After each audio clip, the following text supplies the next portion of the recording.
कलकत्ते से सीहोर जाने के लिए सबसे आसान तरीका है, साप्ताहिक ट्रेन चलती है हम सफ़र। हालांकि इस ट्रेन का नाम है हम सफ़र, लेकिन आपको बड़े प्यार से 2-4 घंटे लेट लेके जाती है। हमने 5 बजे प्लान किया कि शुक्रवार को हम भोपाल से, मैप में देखा भोपाल से सीहोर नज़दीक पड़ता है, तो हमने हम सफ़र ट्रेन में रिजर्वेशन कराया। उसमें करंट रिजर्वेशन में लगभग 70 सीटें खाली थी, इस भीड़ के मौसम में भी। हमने जो टिकट बनवाया वो भोपाल तक बनवाया, भोपाल नहीं है, भोपाल के बाद वाला स्टेशन है, रानी जी के नाम पर है, तो वहाँ का हमने टिकट निकाला। यह हावड़ा स्टेशन से सांतरागाछी लगभग 15 मिनट का रास्ता है। सांतरागाछी से यह ट्रेन चलती है और वह ट्रेन लगभग 26 घंटे अगर सही समय से चली तो रात के 8:30 बजे आपको भोपाल के आसपास पहुंचा देती है या अंतिम गंतव्य तक चली जाती है। अगर ट्रेन आपकी लेट है, जैसे मेरी ट्रेन लेट हुई थी, हम सुबह 5 बजे भोपाल पहुंचे थे और मेरे लिए सुलभ हो गया कि रात में होटल में स्टे करने की ज़रूरत नहीं पड़ी। अगर आप रात में पहुंचते हैं तो वहाँ स्टेशन के आसपास कोई होटल देख लीजिए, रात भर रुकिए। उसके बाद सवेरे 6 बजे से आपको सीहोर स्टेशन के लिए गाड़ियाँ मिलनी शुरू हो जाती हैं। भोपाल स्टेशन उतरने के बाद वहाँ से सीहोर 40 मिनट का रास्ता है। आप अगर बस से जाना चाहते हैं तो बस से जा सकते हैं। ऑटो रिक्शा वाला प्रति व्यक्ति 150 रुपये लेता है, 5 आदमी भर के ले जाता है, तो आप ऑटो रिक्शे से भी जा सकते हैं और नहीं तो कोई और साधन मिल जाए। मैंने ट्रेन सुलभ समझा और मैंने वहाँ से सीहोर के लिए रेलवे में टिकट लिया। प्लेटफॉर्म नंबर 4 से हमारी गाड़ी निकली और फिर अगले 40 मिनट में मैं सीहोर स्टेशन उतर गया। अभी तक की पूरी यात्रा में मुझे यह पता नहीं था कि मैं आगे कैसे जाऊंगा, यहाँ उतरने के बाद फिर धाम कैसे जाऊंगा। लेकिन अब जैसे ही स्टेशन पर उतरते हैं आपको ढेर सारे ऑटो रिक्शा वाला घेर लेते हैं और आपसे खुद ही पूछते हैं कि धाम चलना है। प्रति व्यक्ति 30 रुपये ऑटो वाले चार्ज करते हैं, या फिर पूरा ऑटो अगर आप बुक करते हैं तो 300 या 350 रुपये लगेगा। वहाँ से हम 30 रुपये प्रति व्यक्ति की दर से ऑटो रिक्शा में बैठे और उन्होंने हमें धाम के ठीक सामने या धाम के दरवाजे पर उतार दिया। और धाम में प्रवेश करने के बाद देखिए इतना बड़ा प्रांगण आपको दिखता है।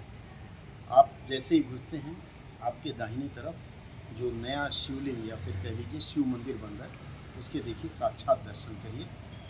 इसके बाद फिर हम आगे बढ़ते हैं तो ये देखिए बड़ा सा पत्थर रखा हुआ है, अभी उसकी लोग पूजा करते हैं। उसके बगल में घंटा रखा हुआ है और इसके सामने जो आप हॉल देख रहे हैं, इस हॉल में व्यासपीठ है जिस पर बैठ करके बाबा जी प्रवचन देते हैं। और वहाँ जो भी बहनें हैं वो व्यासपीठ से आपको फूल छू करके देती हैं। कहा जाता है कि व्यासपीठ का फूल या बेलपत्र यदि आपको मिल जाए और आप उसे अपने खजाने में रखते हैं तो आपके लिए बहुत बड़ी उपलब्धि होती है।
इस निर्माणाधीन मंदिर के आगे लोग अपनी अपनी श्रद्धा के अनुसार नारियल फल फूल लेकर के बैठ कर थोड़ी देर जप करते हैं, फिर पूजन करते हैं और काफ़ी लोग करते हैं। देखिए छोटा सा कितनी मात्रा में नारियल वगैरह चढ़ाया गया है।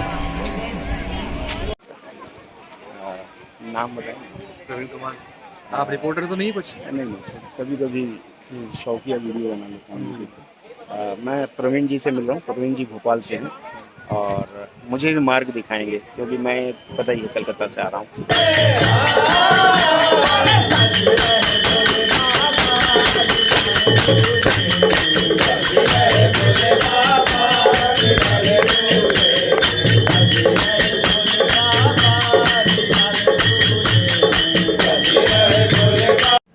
जाने की तो ट्रेन मिल गई थी, फिर आने के लिए कोई सीधी ट्रेन नहीं थी, घूम के जाना था और मुझे भुवनेश्वर आना था।